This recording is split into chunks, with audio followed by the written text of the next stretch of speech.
So I thought I had all of this in order and I was going to just let it um, read itself, but somehow the different pieces of two different emails got a little discombobulated. And I will take the time at some point to straighten it out, but for now, I'm just going to let this be the background. These are screenshots from the email sent on my phone, and I'm just going to read them. Um, I am shaking. I cannot believe what bullies, uh, what a bully the chief of police is. But anyway, um, I wrote a subject titled this Calculated Malice. It's really very telling to compare the respectful way Pamela Beach synopsizes the loud, rude, vulgar, and pointless ramblings of Darrell Davis, even makes sure to include the man's illustrious title of his bogus as it is racist organization. And yet, when I was trying my very best to remain polite, discussing some very serious accusations I was making about false police reports for months, after the Peekskill Police Department, I say PPD, intervened in a civil matter and illegally threatened to arrest me if I didn't hand over a puppy. And I have that on tape. The cop saying that to me, the ACO, the animal control officer. So here I was formally accused. So here I will formally accused Miss Pamela Beach. That should have been accused Miss Pamela Beach of being a part of that conspiracy to cover up their screw up. August 12th, and this is the example that I use. The first words out of my mouth and recorded on government TV on tape, I say, quote, "Tonight I am formally accusing Peekskill Police Department of purposely writing false and disparaging police reports. Also, I added that when I had called Peekskill Police to ask for help that night, I was twice hung up on, and that I had recorded these phone calls with police because they were so disrespectful and incredibly rude." And this is all very much because of my neighbors, which is what my whole YouTube page is about, and this has gone on for years. But Miss Beach, her minutes from that meeting read as follows. Well, I'm paraphrasing, but notice how Miss Beach reduces and twists my words, colon. August 12th, 2013. Minutes read, colon, Raina Fortini, Peekskill resident, spoke about what she called disparaging remarks made about her from members of the Peekskill Police Department and stated that she is recorded whenever she calls the police department, period. It's not at all what I said. And it makes me sound a little crazy. So I said, I guess her mind was elsewhere. In my email I wrote, I guess her mind was elsewhere, while I was begging for the City Council's help to take note of the way I have been treated for years. Then I use another example, October 15th, 2013. Pam Beach wrote in the minutes, Raina Fortini suggested that there be a moratorium on the use of the word bully, which I did, and I wrote something sarcastic, surprise, Miss Beach got that one right. But she continued and ended with, quote, Ms. Fortini stated that she foiled police reports regarding a break-in, regarding a break in her electrical closet. It should say break into her electrical closet, and asked that something be done about foliage on the trees on the Bear Mountain Parkway. And that's all she said. So no mention of the more serious things that I said. And if she didn't understand me, that's fine. But each one has this little twist where I sound like I'm having breakfast with the Martians. So, and then I wrote, wow, you have some nerve, Miss Beach. I had said that I foiled for a police report and was told that none existed. And I said this on television. It's recorded. Yet Miss Beach leaves that crucial part out, question mark. should read, yet Miss Beach leaves that crucial part out. That was the whole point of my coming. Something very serious happened. Police were called, the entire incident on tape. Hello? An entire apartment building full of people's lives were put in, full of people. Uh, I should have edited this because it is a little confusing. Lives were put in danger. And yet, because it involves a McNair family member, LOL, it's brushed under the rug. I accuse the city of favoritism, which it was. This guy broke into the electrical closet for the building, blew up. Anyway, and so it continues. Ms. Beach purposely leaves out the pertinent points here and segues into another one of my nutty comments about the foliage on the Bear Mountain Parkway. When I had specifically talked about kudzu, it's a vine that, when left uncontrolled, will eventually grow over almost any fixed object in its proximity, including other vegetation, and kill all the trees. And that affects the animals. Anyway, I'm paraphrasing. So, kill all the trees gets reduced to a silly aesthetic comment about foliage, question mark? Parentheses, Ms. Beach may not be aware that we need FKN. That's the closest thing I said to a curse word, which, it is, that we need fucking trees in order to make oxygen to breathe. But I wrote FKN, not the whole word. And that was the only, well, actually, there was one more implied.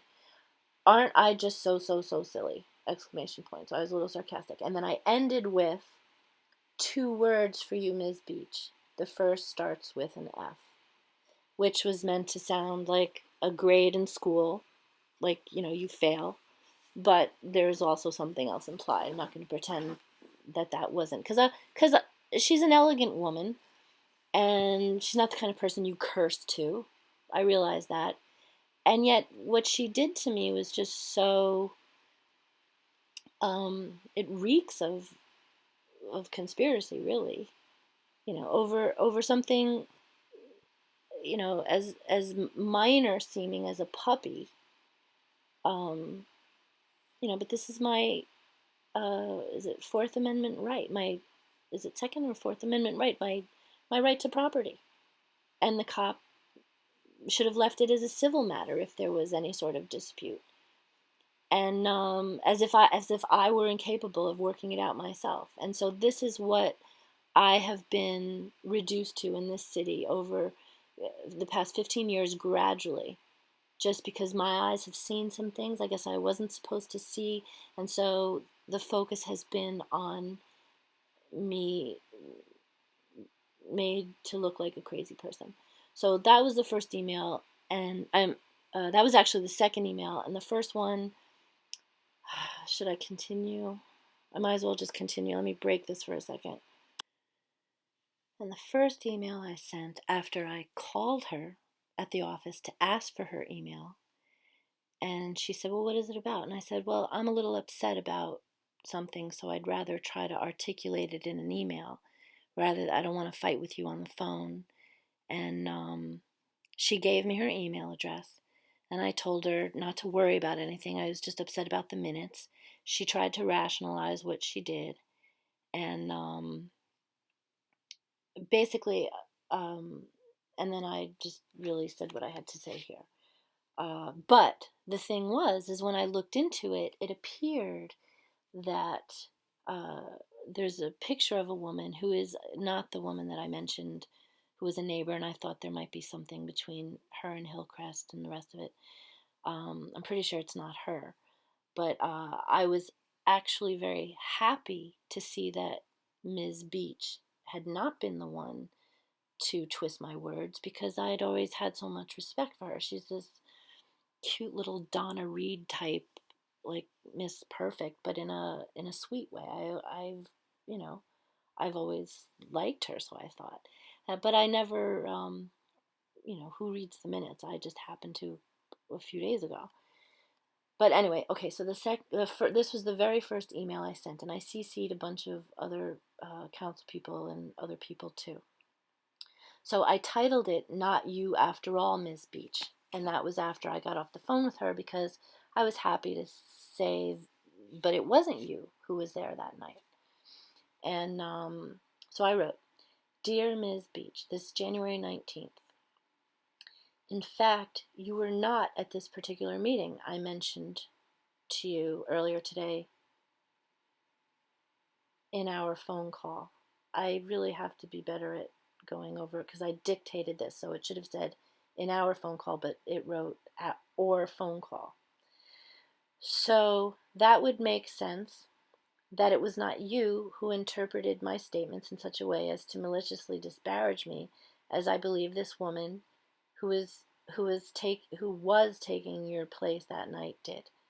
Is this by chance? And I mentioned a neighbor who, I don't think it's her, but I know she doesn't like me either. But she works for the city in a different capacity now. But this is like a couple of years ago, this meeting.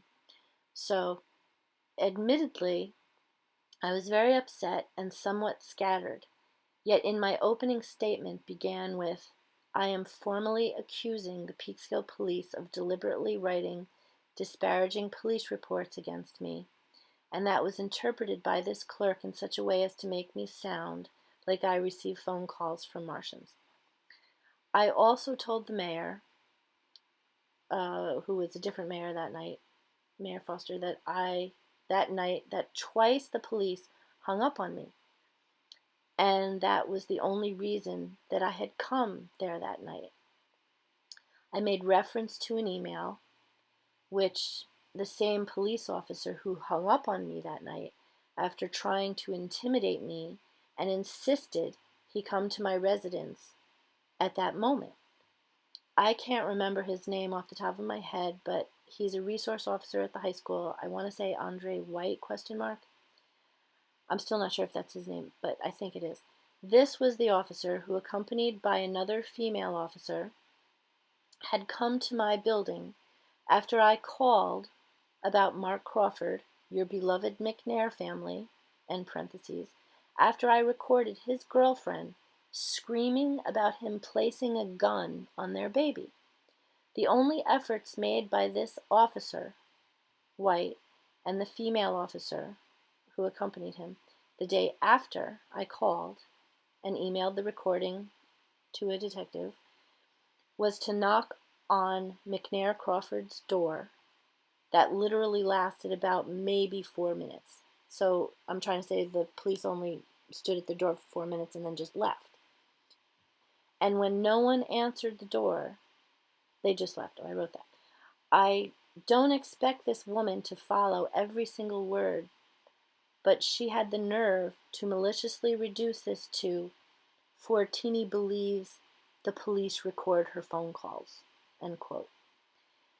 It's so obvious that her choice of words was meant to distract from my point and clearly done to make me sound like a crazy person. There's no doubt this was done maliciously because I compare her synopsis of Daryl Davis's loud, obnoxious, racist show after he spoke just before me. No mention was made of the fact that Davis was escorted away from the microphone by police, for example, as he is numerous times. I attached a screenshot of the minutes that I was referring to read for herself. Davis was once again dragged away from the microphone after screaming at the mayor being argumentative just for the sake of being argumentative. Meaning Daryl Davis was being argumentative just for the sake of being argumentative. Yet he's referred to with respect in the minutes. Davis is made to sound like he's just a fair man making rational arguments for his daughter's dance group, when in fact he was deliberately misleading, misrepresenting, and hatefully creating a confusing situation for no other reason than to embarrass Mayor Foster. The man is a total liar, too. I didn't write that. I'll continue. I can't tell from the blurry video if this is Miss Duncan, and I ask because she is a Hillcrest Park resident and neighbor. I only spoke with her once a few years ago. Can't picture her face exactly, but this woman reminds me of her a little bit. And so I don't think this is her, but either way, I would very much like to know this woman's name if she still works for the city. This is because I thought uh, other people were misinterpreting me who were not the same caliber as Ms. Beach, who is obviously a very intelligent woman and successful woman and has thrived, uh, and is good at what she does. But I wrote, I was upset because the same man, Mark Crawford, had broken into my building's electrical closet, destroyed my property, my computer by creating an electrical surge. The police never even wrote up a police report about it, and Hillcrest Park never even called the police about it. A few months later, Crawford did, however, go to jail for some sort of illegal gun activity. I mentioned that just in case you all thought I was getting my information from Mars. So I'm being a little sarcastic. And I guess I'm repeating myself too because it sounds like the first email. But hopefully this is almost over. I continue. Where is it? I understand that I was vague and scattered when I spoke that night, yet after many months of simply trying to hold my tongue, remain polite, and try to resolve my complaints amicably, I was flustered and frustrated that people only want to make things worse for me. The police, year after year, have done wrong by me. I was threatened with arrest if I didn't hand over a puppy. This was a civil matter that would have resolved itself, yet the police always seemed to have a need to intimidate and basically terrorize me into believing I could be arrested. Yet I went up to that microphone, remained polite, asked for help, and trying to get people to see that I didn't deserve to be treated this way. But I didn't deserve, but should have been that. I didn't deserve this respect. I never threatened with lawsuits, and even the chief of police lied about the dog being sent to Vermont! He said that. It's on the tape. He said it right to the mayor's face in front of everybody. It was a total lie. I can see now why the chief of police is threatening me now, I guess, because you forget about these things, and I guess he didn't like seeing that. And anyway, I'll continue. They wrote up a police report, and this was the amazing thing. The police, that is, wrote up a police report that made me sound like I was threatening the woman they gave the dog to. I can't remember her name. And it was never proven that she even had any papers for that dog. I was told this dog was unwanted, and I was trying to rescue it from a woman who sounded like she was abusing it. I may have kept it, I may have found another home, I may have even sold it, but I would have taken a lot of time to do so to make sure it's on the right home. All right, I needed to edit that, but it should have said in the right home. That I found the right home. And I need the police in my face for this. I need a disparaging police report that describes me as being threatening to this woman who simply wanted to have her way, ? Who really was about getting possibly as much as $2,000 for that dog. I found that all out later.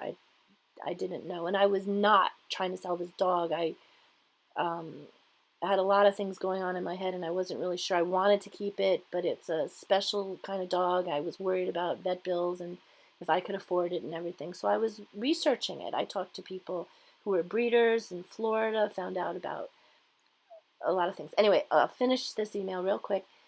It goes on to say, anyway, it's impossible to say all of this in one email. So certainly it's impossible to say it in 3 to 5 minutes at a podium on television with everybody laughing at you like you're a crazy person, a losing battle. I just want to take a minute to say how dare you. P.S. I'm using a dictation tool on small phone to write this, and I have no glasses to check it for typos and editing. So before you deliberately choose to interpret what I'm trying to say as crazy talk, just want to state that for the record. I'm not going to get into other PDFs of minutes online that are even worse, really. Oh, meaning I'm not going to get into it in this email. I'm not going to get into other PDFs of minutes online that are even worse, really. For example, quote, she's concerned about Edward Snowden. And in another, when you make it sound like I made some threat to the Paramount Theater. So little effort could be made to just remain neutral, but I believe this was done, as I said, deliberately to embarrass me, in an attempt to excuse the way the police have unfairly treated me for too many years to count. And that's all I said. That's no curses or anything in that one. And there wasn't really even in the other one. So, other than a few typos that I should have gone over, so didn't have to stop and think about what I meant. There's nothing threatening. It was just an expression of frustration, sadness, really. And I should include the phone call that I have with the police, how they told me that that this was a part of an ongoing investigation and that they needed to ask me some questions. So here I am thinking that I'm actually going to help them with the really serious problems that are going on in my building, and they don't care at all about that. And I'm not going to speculate here as to why.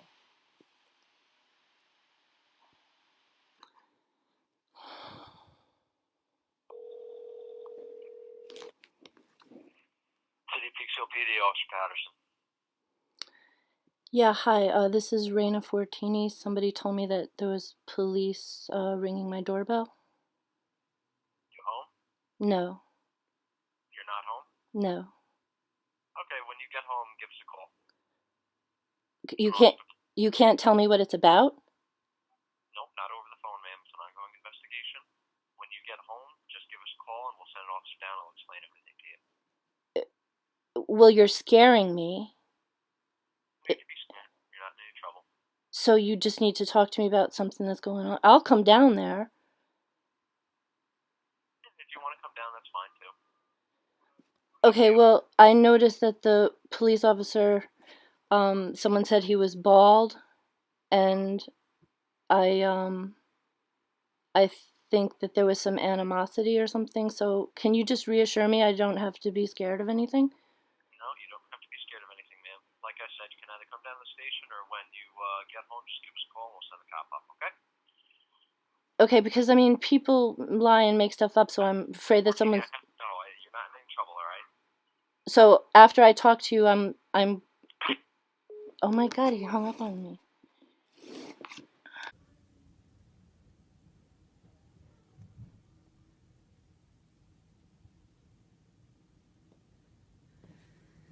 Rio cab number 1.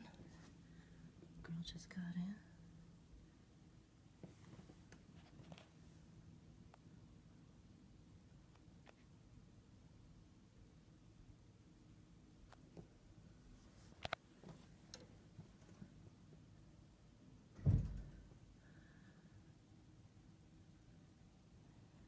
Girl number 2.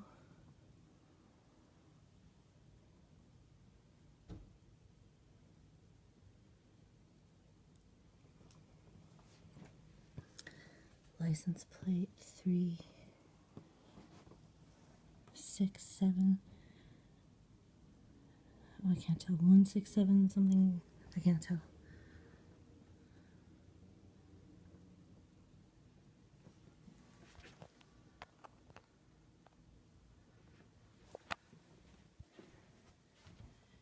And that's at 5:21 p.m.